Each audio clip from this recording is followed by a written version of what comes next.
Bonjour à toutes et à tous.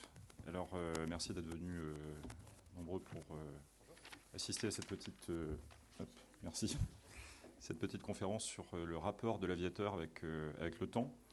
À vrai dire, l'année dernière, quand Laurence Honora, qui produit l'événement, m'avait demandé de réfléchir un petit peu à une thématique justement qui lie le temps et l'aviation en général. Je m'étais pas mal creusé la tête et puis je m'étais dit il y a quand même énormément de sujets dans ce domaine qui peuvent éventuellement être un peu techniques, un peu trop techniques d'ailleurs. Je m'étais dit au fond finalement le rapport du temps à l'aviateur c'est quelque chose qui rythme un petit peu la vie quotidienne du pilote et qui en fait un petit peu son essence. Euh, alors, je ne sais pas si vous avez remarqué, mais chaque fois que vous prenez l'avion, c'est toujours un petit peu un moment de stress dans sa préparation, parce que vous vous posez des questions assez habituelles du genre à quelle heure on va partir de la maison pour aller prendre l'avion à l'aéroport, combien de temps va durer le vol, avec le décalage horaire, ça va faire une arrivée à telle heure, traduit en France, etc. Enfin, ce qui fait que on se rend compte très rapidement en fait que le temps en aviation c'est quelque chose qui est assez emblématique. Alors évidemment, c'est pas l'apanage de l'avion de se poser ce genre de questions, mais c'est vrai on peut vivre en avion des choses que on n'a pas forcément l'habitude de vivre dans d'autres circonstances. Je me souviens d'ailleurs d'une anecdote assez amusante du temps où j'étais dans l'armée de l'air.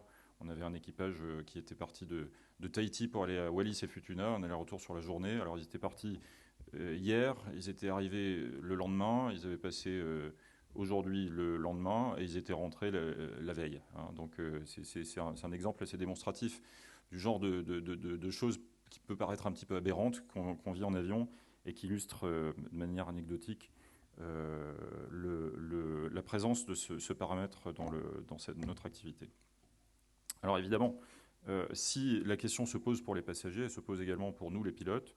Alors d'une part parce qu'on voyage avec les passagers, mine de rien, et puis d'autre part parce qu'il se passe dans le cockpit tout un tas de choses qui sont tantôt des rapports avec la montre et d'autres des rapports plutôt contre la montre. Je ne parle pas de vélo, mais c'est bien de ça qu'il s'agit. Euh, alors, je m'appelle Pierre Zielinski, je suis pilote de ligne dans une grande compagnie aérienne française. J'ai fait une vingtaine d'années de ma carrière dans l'armée de l'air en tant que pilote militaire.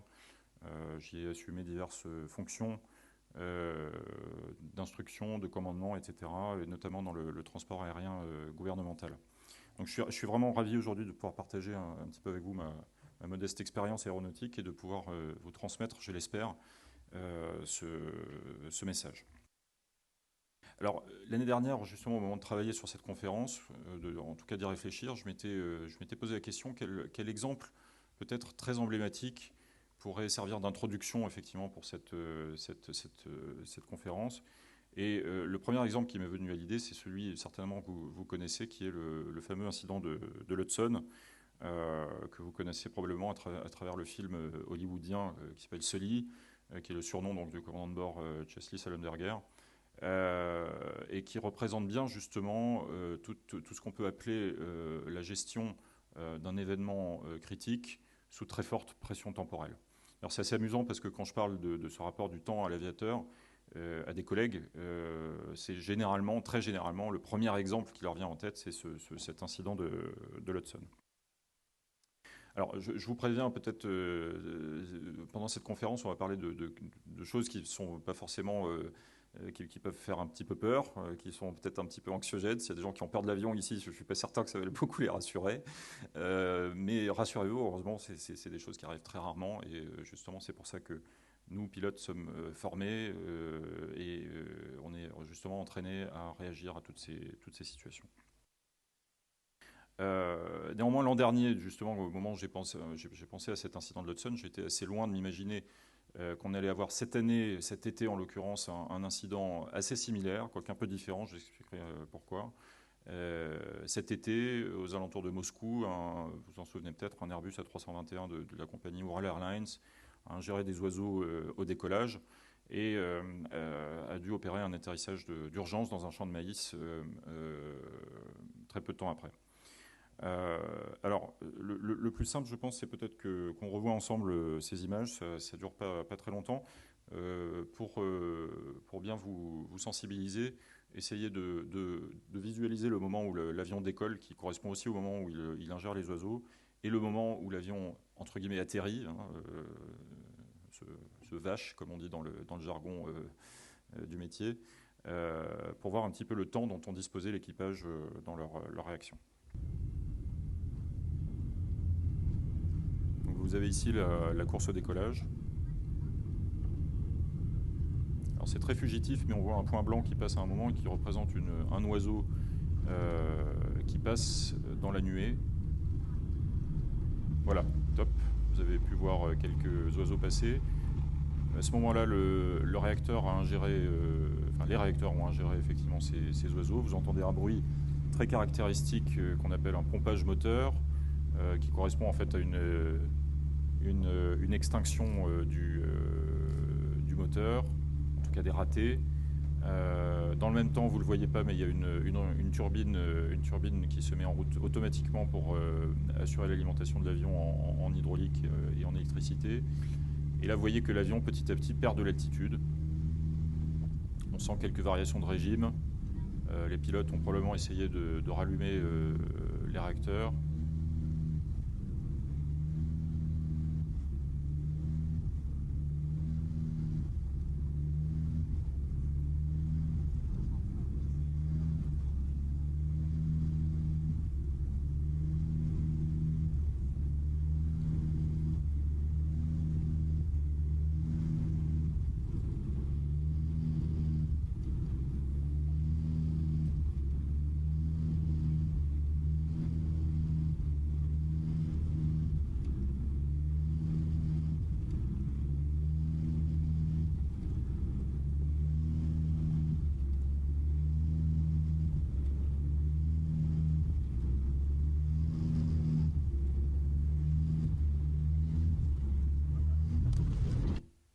Et donc vous avez le contact avec le sol, effectivement, qui s'est terminé par la survie totale des occupants de cet appareil, effectivement. Alors bon, c'est une séquence qui est un petit peu dramatique, entre guillemets, dans le sens où on a effectivement un incident qui est rare.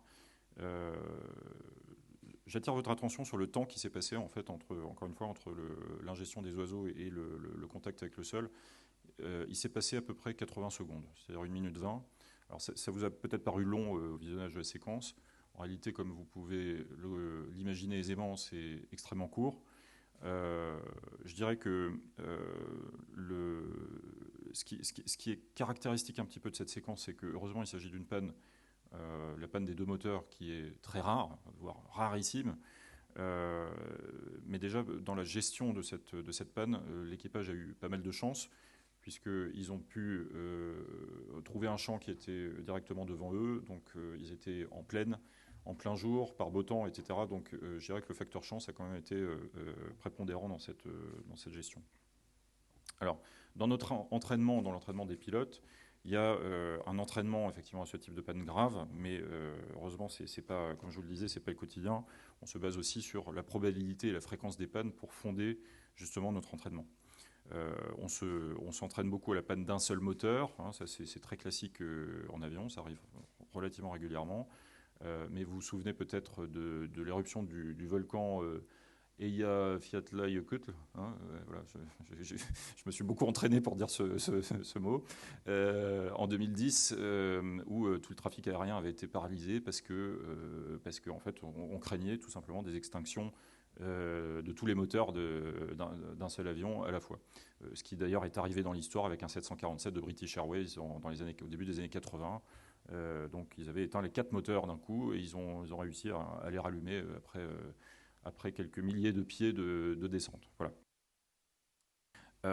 Mais pour revenir à cet incident en Russie, là où ils ont été quand même performants, c'est que justement ils ont réussi à gérer le peu de temps qu'ils avaient devant eux pour assurer un atterrissage qui se fasse sans catastrophe et sans victime. Donc là, c'est particulièrement important. Ils ont eu en fait 1 minute 20 pour prendre le choix qui s'imposait quelque part à eux et ce qui différencie un petit peu cet incident de l'incident de l'Hudson. On y reviendra juste après. Et justement, le Tsun. Donc, eux, ils ont eu un peu plus de temps, pas énormément plus, 208 secondes, un peu plus de 3 minutes. Cet incident, donc le vol US Airways 1549 du 15 juillet 2009, ce qui est intéressant dans ce scénario et ce qui le différencie du précédent, c'est que l'ingestion des oiseaux se produit à une altitude plus élevée, donc environ 3000 pieds, ce qui leur laisse évidemment plus de temps pour voler en plané et pour prendre une décision. Alors ils ont eu pour eux un certain nombre d'options qui se sont présentées notamment pendant le virage de demi-tour qu'ils ont opéré en espérant pouvoir peut-être se reposer sur l'aéroport dont ils venaient, LaGuardia. Une option notamment d'aller éventuellement attraper un autre aéroport qui est à proximité qui s'appelle Teterboro. Mais très rapidement, en fait, le commandant Sullenberger s'est rendu compte que c'était trop risqué, qu'il risquait tout simplement de ne pas y arriver. Et donc a pris plutôt l'option de diriger l'avion vers une zone qui était non habitée, en l'occurrence le fleuve Hudson, qui finalement s'est imposé à lui, là aussi, comme la solution pour atterrir. Donc cette analyse, en fait, il l'a faite en une fraction de seconde, mais ce qui est intéressant de retenir dans ce type d'incident, comme pour le vol World Airlines, c'est un phénomène que les aviateurs connaissent bien, qu'on appelle la sidération. Alors la sidération, c'est un mélange, en fait, entre la stupéfaction liée à un événement, l'incrédulité face au fait que le projet d'action qu'on avait en commun s'est brutalement interrompu. Et puis, c'est tout simplement une sorte de refus du destin. Donc ça, c'est un phénomène très passager qui est vraiment lié à l'instantanéité de l'événement.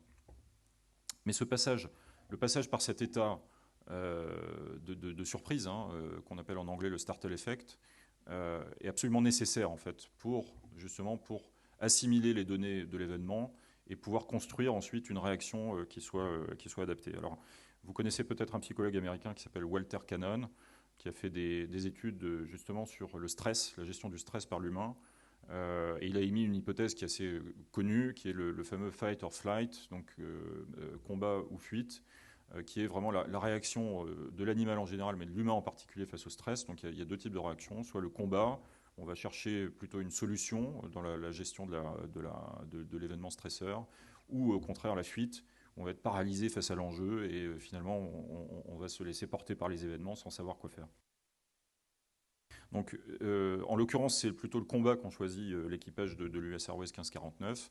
Ils ont choisi effectivement d'adopter une attitude de résilience face à la situation d'urgence. Alors, mon propos ici n'est pas de vous redécrire cet incident. Vous avez toute la documentation qu'il faut en ligne pour le comprendre, ou revoir éventuellement le film Sully, qui est très bien fait du reste. Ce que je veux vous expliquer ici, c'est que en fait, dans cet événement, il y a un processus de gestion des priorités.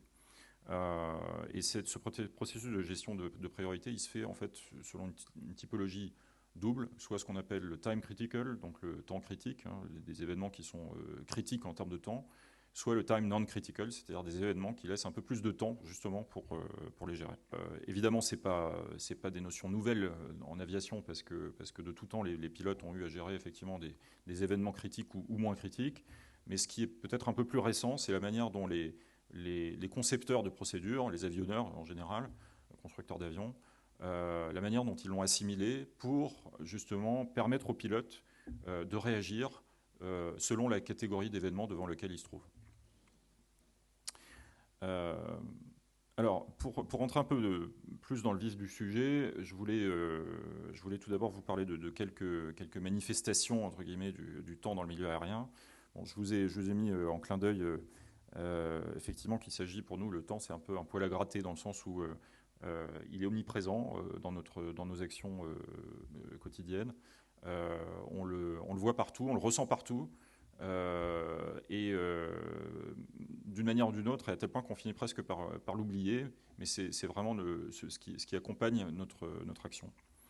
Alors, quand on réfléchit à ce qu'est un vol, finalement, il y a une donnée assez immédiate qui vient à l'esprit, c'est que tout vol est forcément, la longueur d'un vol est forcément une donnée finie. C'est-à-dire que vous pouvez retourner le problème comme vous voulez. Un avion est forcément un jour amené à atterrir quoi qu'il arrive, et même les vaisseaux spatiaux sont soumis à cette règle. Ce qu'on illustre à travers cet exemple, c'est d'abord c'est l'autonomie, tout simplement. L'autonomie, alors je vous ai mis l'image d'une pompe à essence pour que vous compreniez bien qu'on parle ici de carburant. Tant que les avions seront alimentés par des carburants sous toutes leurs formes, effectivement, on aura cette notion d'autonomie. Alors peut-être que demain, on aura des sources de propulsion qui seront plus... je dirais,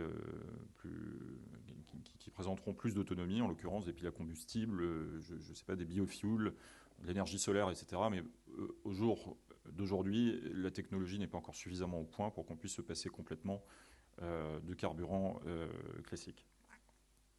Un autre paramètre très bête, c'est un peu comme ça que j'ai commencé ce propos, ce sont les horaires des lignes aériennes. Alors vous posez peut-être parfois la question de savoir comment les compagnies construisent leurs horaires en sachant tous les aléas qui peuvent survenir pendant un vol.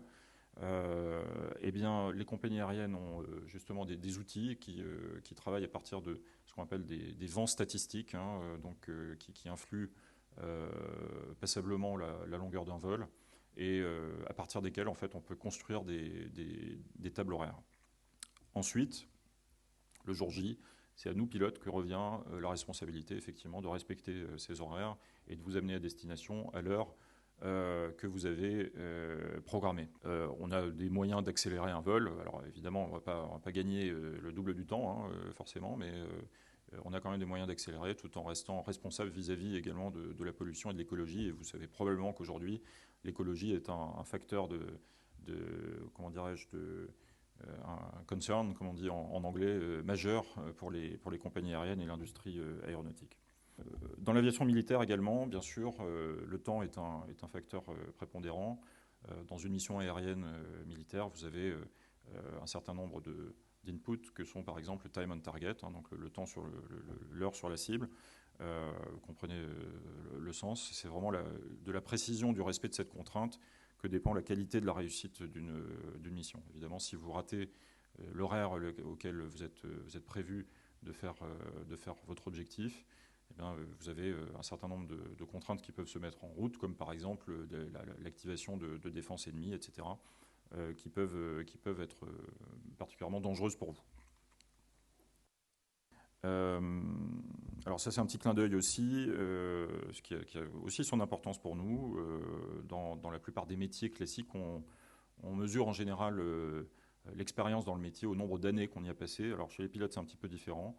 En général, on compte notre expérience par un volume d'heures de vol qu'on consigne religieusement, j'allais dire, dans un carnet de vol, comme vous voyez un exemple ici. Alors heureusement, les nôtres sont un peu plus modernes que ça. Mais ça nous sert effectivement à mesurer notre expérience. Autre item, aujourd'hui on a beaucoup de mal à faire voler des avions s'il n'y a pas énormément de personnel au sol. Vous avez notamment beaucoup de contrôleurs aériens et avec l'augmentation constante du trafic ces dernières années, petite parenthèse, on estime que d'ici 2037 le trafic aérien aura doublé par rapport à aujourd'hui. Donc vous imaginez tout ce que ça peut apporter en termes de congestion de trafic au niveau mondial. Du coup, on ne peut plus vraiment partir quand on en a envie, j'allais dire. C'est-à-dire, on ne peut plus dire, bon, on va créer une ligne qui va partir à telle heure et puis tout le monde s'adaptera. Ce n'est pas possible. Justement à cause de ce phénomène de congestion. Et au quotidien, on doit gérer ce qu'on appelle des créneaux horaires, slots en anglais, qui sont pour nous parfois un peu pénalisants parce qu'ils peuvent nous mettre en retard, donc vous mettre en retard aussi en tant que passager. Et c'est des créneaux, c'est des fenêtres en fait temporelles qui sont très courtes, de l'ordre du quart d'heure, qu'on doit impérativement respecter pour décoller. Sans quoi, si jamais on le rate, on est obligé d'en demander un autre et parfois ça nous fait prendre 1 heure, 2 heures de retard parce qu'il faut le temps de se faire réattribuer un créneau. Donc si par exemple dans l'avion, il y a Madame Martin qui voyage avec son chat caramel qui fait une crise de panique et que du coup on est obligé d'attendre qu'il se calme pour pouvoir partir, et ben on risque de rater le créneau et de partir en retard. Donc vous voyez tout le genre de petits aléas. Alors évidemment, c'est un peu caricatural, mais c'est le genre d'aléas qu'on peut avoir à gérer en vol et qui est aussi une illustration du temps. Alors là, évidemment, il y a aussi des gens qui sont absolument indispensables à faire voler des avions, ce sont évidemment les mécaniciens. Vous imaginez bien qu'un avion doit absolument se faire réviser régulièrement, beaucoup plus qu'une voiture. On n'a pas le loisir de s'arrêter au bord de la route pour changer l'eau du radiateur, donc on est vraiment contraint à des révisions très régulières qui sont elles-mêmes définies par cycle avec ce qu'on appelle des butées qui peuvent être horaires, c'est-à-dire au bout de tant d'heures de vol, on va avoir une visite qui va se déclencher, ou alors au bout de tant de jours, ça c'est plutôt des butées calendaires, on aura un autre type de visite qui va se déclencher, etc. Donc c'est très complexe, mais c'est pour vous dire également que là aussi le temps joue un rôle fondamental. Ça c'est peut-être un petit peu inattendu, c'est un satellite GPS qui fait partie d'une constellation GPS de 31 satellites. Donc je vais pas vous apprendre ce qu'est un GPS. Par contre, ce qu'il faut savoir, c'est que le GPS, pour pouvoir fournir une position, les satellites sont munis d'horloges atomiques, donc avec une précision que vous imaginez, dont nous avons une recopie dans l'avion. Donc le temps dont nous disposons dans l'avion est un temps universel, parfaitement précis. Et heureusement, parce que ça permet justement de faire en sorte que les avions parlent tous d'une même référence, ce qui évidemment est contributeur à la sécurité des vols. Et puis dernier clin d'œil, petit jeu de mots entre le temps et le temps, donc le temps qui fait et le temps qui passe. Les pilotes ont des messages d'information météorologique qui sont reçus avant le vol, qu'on exploite, et qui donnent en fait le temps qu'il va faire avec des créneaux horaires très précis, donc un petit peu ce que vous regardez sur la météo classique, mais avec des horaires bien définis, qui vont dire à partir de telle heure, par exemple, il va pleuvoir, à partir de telle heure, il va y avoir du brouillard, à partir de telle heure, ça va se dégager, à partir de telle heure, le vent va atteindre telle valeur, etc. Donc, ce sont des messages un peu compliqués, mais pour nous, ça a une importance parce que selon l'heure où on va se rendre sur un terrain, ou dont on va partir d'un terrain, il faut qu'on respecte un certain nombre de minima météo, en dessous desquels on ne peut pas passer, sans quoi on sera en dehors de la réglementation. Donc ces histoires de fenêtres, là aussi on parle de fenêtres, fenêtres horaires, sont des notions qui sont importantes dans notre gestion réglementaire du vol. Donc tout ça pour vous dire que le temps, on le vit effectivement au quotidien, à travers ces quelques petites illustrations. C'est une contrainte permanente qui est aussi financière, parce qu'on peut aussi parler des retards, hein, c'est ce qui génère, pour une compagnie, c'est pas neutre du tout. Alors, ici, on va s'intéresser un peu plus à comment on utilise le temps pour structurer l'action dans un cockpit. L'idée, c'est de savoir comment on travaille dans un avion. Alors, on entend souvent le mot de checklist pour travailler dans un cockpit. En tout cas, la checklist telle qu'on l'imagine, telle qu'on l'a définie dans l'imaginaire collectif, ça n'existe plus vraiment. Ce seraient des espèces de gros bouquins dans lesquels on va chercher la liste des tâches qu'on doit accomplir pour réaliser un vol. Ça n'est pas, ou en tout cas plus, l'outil principal du pilote. Aujourd'hui, on opère en ce qu'on appelle des do lists, qui sont des actions qui sont réalisées de tête, par cœur, et qui sont commandées en fait par la phase du vol dans laquelle on se trouve, par des petits événements routiniers qu'on appelle des déclencheurs ou des triggers en anglais.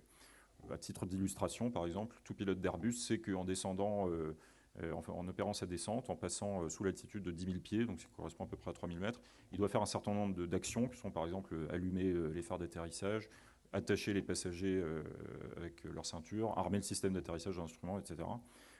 Et toutes ces actions sont déclenchées par le fait d'avoir passé 10 000 pieds. Et tout le vol, en fait, est rythmé de cette manière-là. Alors, ça n'empêche pas qu'on a aussi ce genre de petites listes, qu'on appelle des checklists, effectivement, mais qui tiennent sur une page pour l'intégralité du vol, et qui sont en fait un support pour faire ce qu'on appelle du cross-check, hein, donc du contrôle mutuel, pour vérifier que l'autre pilote a bien fait son travail, entre guillemets. La confiance n'excluant pas le contrôle. Bon, vous allez me dire, tout ça c'est très intéressant, mais où intervient le temps dans ces considérations? C'est très simple. Je vous ai parlé de ces déclencheurs, de ces triggers. Il s'agit véritablement d'une musique, d'un rythme en fait qu'on se donne. Et si on ne respecte pas le rythme, le pilote sait d'instinct en fait qu'il y a quelque chose qui cloche entre guillemets, et sait qu'il y a quelque chose qu'il faut qu'il fasse. Donc le tempo en fait est très important. D'ailleurs, c'est pas pour rien que les constructeurs ont défini ces actions comme du flow en anglais, hein, donc le flux d'actions à faire, ce qui rappelle un petit peu une image musicale en rap notamment. Vous avez effectivement ce même terme qui revient, et ce qui, à mon sens, définit bien le sens de tempo effectivement qu'on se donne dans l'exécution des tâches du cockpit. Ce qui est intéressant d'ailleurs, c'est que dans les avions modernes, avec les progrès technologiques, les interfaces en fait assurent une fluidité plus grande de ces tâches. Hein. L'ergonomie, les progrès en automatisation permettent peut-être pas, sinon d'alléger les tâches, les allègent évidemment, mais en tout cas de fournir clairement des barrières qui évitent que les actions ne soient pas réalisées. C'est-à-dire qu'on est sûr qu'avec l'ergonomie moderne que l'avion, entre guillemets, est bien piloté. Un autre paramètre là-dedans, c'est aussi l'expérience du pilote, c'est-à-dire que cette expérience, un peu comme un musicien qui est chevronné, hein, qui va lire une partition, il aura toujours un temps d'avance dans la lecture de sa partition pour l'exécution de sa mélodie. Le pilote, c'est un peu pareil, c'est-à-dire qu'avec l'expérience, en fait, on construit toujours une anticipation, ce qui permet, entre guillemets, de dilater le temps, enfin d'avoir l'impression de le dilater, évidemment c'est une constante, mais avoir l'impression effectivement que le temps est un petit peu plus extensible. Alors là, on va parler justement un petit peu plus d'urgence, pour parler un petit peu de perception, donc ce que je vous ai un petit peu introduit avec l'incident de l'Hudson.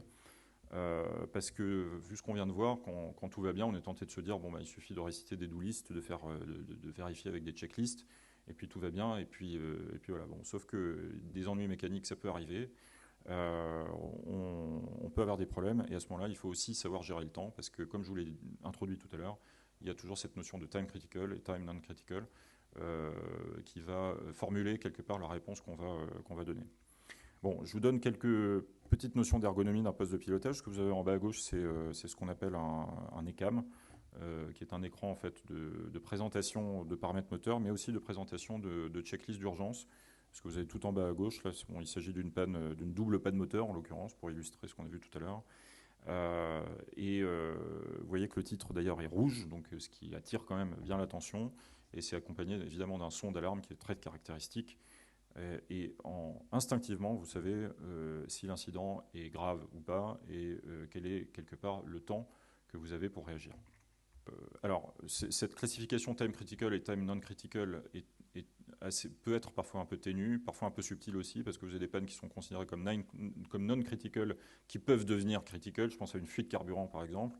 En soi, c'est pas time critical parce que vous n'avez pas de risque que l'avion tombe d'un coup. En revanche, vous comprenez bien que si vous perdez tout votre carburant, votre avion il risque très vite de s'arrêter. Donc ça peut devenir time critical.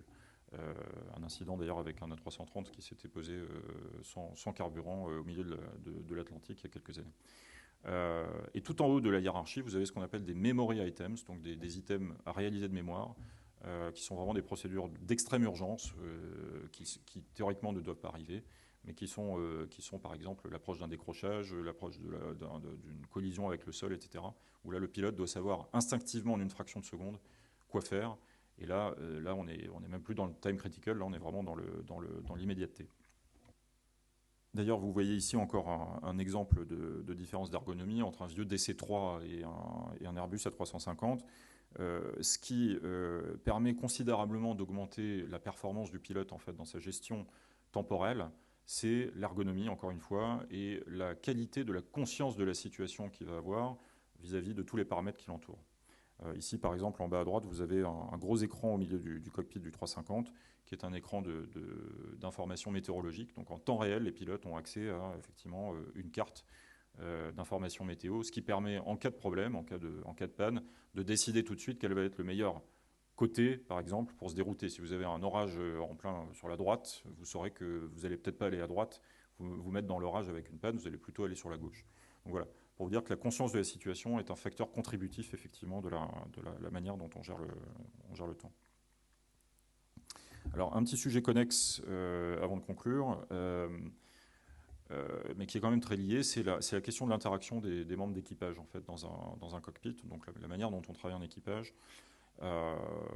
Et d'ailleurs, si on reprend l'exemple de l'Hudson, il y en a un dont on parle assez peu finalement, et c'est le copilote qui a quand même eu un rôle important dans le déroulement de la gestion de cet événement. Puisque en fait, pour la petite histoire, ce copilote sortait juste fraîchement de sa qualification à 320 et a su tout de suite retrouver la checklist, justement, pour le coup, qui est en format papier, qui a permis effectivement de faire l'amérissage dans de bonnes conditions. Alors, ce schéma, il s'applique, ce schéma de communication, en fait, où vous avez un pilote qui pilote l'avion, qui gère la trajectoire, et l'autre qui va appliquer des checklists. Ils se retrouvent dans à peu près tous les avions commerciaux du monde et font de ce qu'on appelle une notion très connue des pilotes également, qui est le Cockpit Resource Management, qui est en fait une panoplie d'outils qui ont été développés à partir de tout ce qu'on connaît en psychologie cognitive, et qui permet en fait d'améliorer considérablement, d'optimiser en tout cas 3 paramètres que sont l'affectif, hein, donc tout ce qui est émotionnel, le cognitif, donc tout ce qui vient du cerveau, et le conatif, donc tout ce qui est l'exécution. Et cette optimisation, en fait, elle se retrouve véritablement, alors à la fois en situation normale, mais surtout en situation d'urgence, puisque c'est vraiment là qu'on va avoir affaire, comme je vous l'ai expliqué, qu'on va avoir affaire à cette classification entre ce qui est critique et ce qui est un peu moins. Donc c'est là aussi que nous, pilotes, on s'entraîne beaucoup, justement à développer ces compétences, que sont la gestion de la charge de travail, le leadership, la conscience de la situation, la communication intra-équipage, etc. Toutes ces choses-là qui vont faire que, en fait, le temps dont on dispose va être complètement optimisé, j'allais dire à la seconde près, pour prendre les décisions idoines. Dernière slide, quels enseignements pour quel progrès? Alors l'idée c'est de se dire qu'aujourd'hui on commence à bien connaître la manière dont l'humain fonctionne, dont il a son rapport effectivement au stress et donc au temps, et connaître ces mécanismes et la manière dont ils sont exprimés. C'est aussi se donner la possibilité aujourd'hui d'inventer des systèmes qui soient capables de compléter l'homme, peut-être de le remplacer un jour. Vous avez certainement entendu parler de progrès dans ce sens en matière aéronautique. L'idée, c'est effectivement d'augmenter la performance humaine, voire carrément de la remplacer. Donc, ces perspectives sont effectivement l'avion monopilote dans quelques années, voire l'avion sans pilote, avec tout ce qu'on connaît aujourd'hui sur le comportement de l'homme. Donc pour conclure, j'espère ne pas vous avoir fait trop peur avec ces quelques exemples un petit peu anxiogènes, vous avoir fait en tout cas comprendre que le temps se gère, j'allais dire, presque à la seconde dans un cockpit. On a une panoplie d'entraînement effectivement qui nous permet d'optimiser la gestion du temps. Ça, c'est vraiment ce qu'il faut retenir. L'idée générale, c'est sûr que le temps, c'est certes une constante, mais la variable, c'est la manière dont nous, pilotes, allons le remplir. Voilà, je vous remercie pour votre attention, et si vous avez des questions, je suis prêt à y répondre. Merci. Y a-t-il des questions? Oui. Pour prévenir les accidents aériens, malgré les progrès technologiques, le facteur humain reste-t-il prévalent? Alors, aujourd'hui, on estime que le facteur humain, c'est entre 70 et 80% des causes d'accidents. Je vais être très clair. Ce qui, je dirais, en apparence, peut particulièrement militer pour justement faire ce que j'ai abordé en dernier lieu, militer justement pour un remplacement total de l'homme dans le cockpit. Mais je vais vous répondre à l'envers, je vais vous dire que ce qu'on connaît très peu par contre, c'est le nombre considérable d'accidents qui ont été évités justement grâce à l'intervention de l'homme. Et ça, c'est beaucoup moins connu, parce qu'en fait, il est très difficile de prévoir le moment où un accident aurait pu se produire et qui ne s'est pas produit, justement parce que l'homme est intervenu. Alors, évidemment, il y a des situations qui sont, entre guillemets, faciles à traduire, des avions qui ont été sauvés, justement, par l'intervention d'un homme, mais aussi beaucoup d'autres événements qui sont plus, entre guillemets, qui relèvent plus du signaux faible, où l'action de l'être humain en amont a permis d'éviter une dégénérescence de situation qui aurait pu mener effectivement, hypothétiquement, une catastrophe. Mais évidemment, aujourd'hui, en prenant simplement les chiffres bruts, effectivement, le facteur humain est prépondérant dans le déclenchement des... Alors, facteur humain à la fois des pilotes, mais on peut aussi mettre le facteur humain de conception. Je pense notamment aux événements récents qui concernent Boeing et le 737 MAX. On peut aussi qualifier ça effectivement de facteur humain. Merci Pierre, je me permets de faire une brève synthèse, même certainement pas une synthèse. Vous savez mieux que moi que Clément Ader, l'un des pères de l'aviation, disait « Qui sera maître du ciel sera maître du monde ». Il avait oublié la question de la maîtrise du temps. Et d'où votre question, mais le temps est-il un ennemi? Faut-il le maîtriser ou faut-il en faire un allié? J'ai l'impression que votre propos allait plutôt dans le sens d'en faire un allié. Ça veut dire le maîtriser, ou en tout cas aussi nous maîtriser à l'égard du temps. Vous l'avez très bien expliqué tous les différents temps de l'aviation, depuis le pilote, les passagers, ça vous avez bien fait de le remarquer, et puis tous ces temps plus techniques, le GPS et bien sûr la célèbre météo, l'importance de ce que vous avez dit sur la gestion des priorités. Nous entendions hier le docteur Emmanueli parler d'urgence. Eh bien, vos propos, rassurez-vous, étaient tout à fait semblables. J'ai retenu aussi, en passant tout ce que vous disiez sur la résilience et comment faire en sorte que le temps continue et donc qu'il devienne à nouveau un allié pour nous. En tout cas, soyez rassurés, je crois que nous avons compris que vous et vos confrères pilotes faisaient tout pour que le ciel demeure l'un des plus bels endroits de la Terre. Merci encore.